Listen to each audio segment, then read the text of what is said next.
माता पार्वती हनुमान जी की रक्षा करने के लिए युद्ध में प्रकट होती है और पाशुपतास्त्र की ताकत को नियंत्रित कर देती है।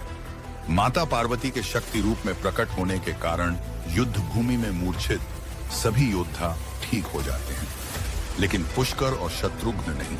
महादेव कहते हैं, देवी ये क्या किया आपने? आप युद्ध भूमि में प्रकट क्यों हुई? महादेव, ये एक माता की पीड़ा और पत्नी की विवशता का परिणाम है।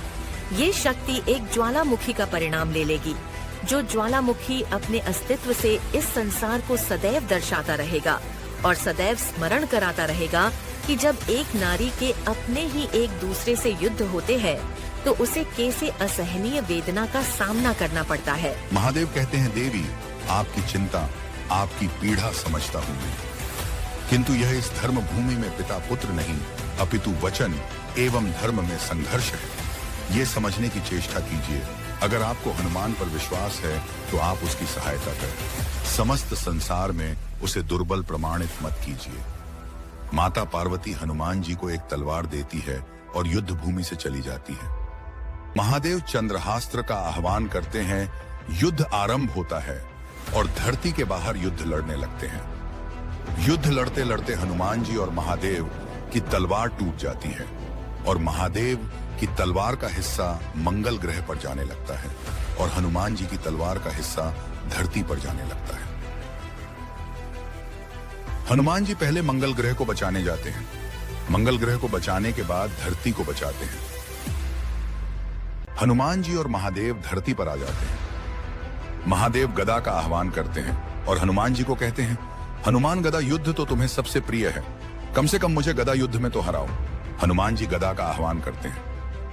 फिर हनुमान जी और महादेव गदा युद्ध लड़ने लगते हैं। गदा युद्ध महाविनाशकारी होता है।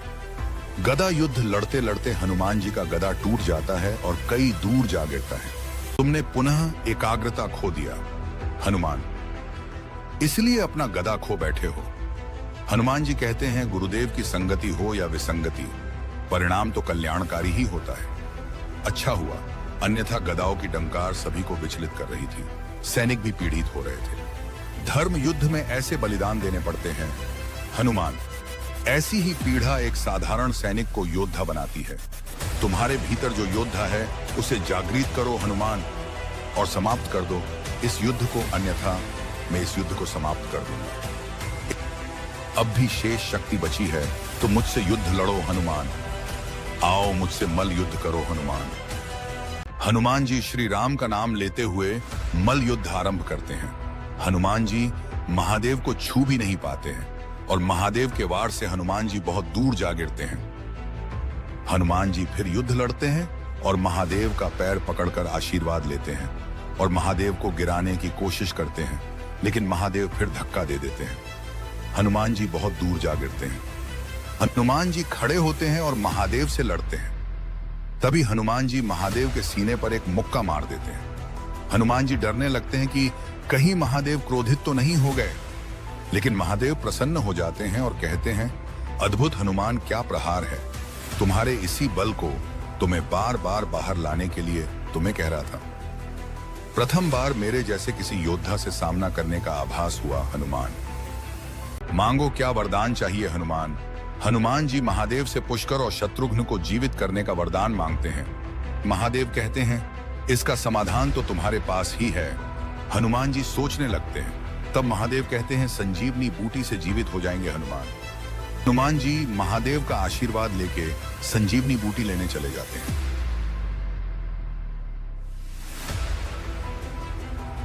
हनुमान जी संजीवनी बूटी लेकर आते हैं और युद्ध भूमि में आकर सभी मूर्छित पड़े योद्धा को जीवित कर देते हैं। हनुमान जी और महादेव फिर से युद्ध लड़ने लगते हैं। महादेव से हनुमान जी को युद्ध लड़ता देख शत्रुघ्न महादेव पर ब्रह्मास्त्र छोड़ देते हैं। यह देख हनुमान जी महादेव के सामने खड़े हो जाते हैं और ब्रह्मास्त्र को निगलने की कोशिश करते हैं। तभी महादेव हनुमान जी को धक्का दे देते हैं और ब्रह्मास्त्र को निगल लेते हैं। महादेव का क्रोध देख सभी देवी देवता डरने लगते हैं। महादेव अत्यंत क्रोधित हो जाते हैं और उनकी तीसरी आंख खुलने लगती है। तभी युद्ध भूमि में प्रभु श्री राम आ जाते हैं और महादेव की आरती गाने लगते हैं। प्रभु श्री राम को देख महादेव खुश हो जाते हैं और श्री राम को प्रणाम करते हैं। वीरमणि महादेव को कहता है प्रभु, आप अपने इष्ट देव को देख युद्ध रोक दिया, क्या मैं इसे अपनी पराजय स्वीकार करूं? महादेव वीरमणि को कहते हैं, वास्तव में प्रभु श्री राम, हनुमान और मैं, हम तीनों एक ही हैं, बस रूप अलग अलग है।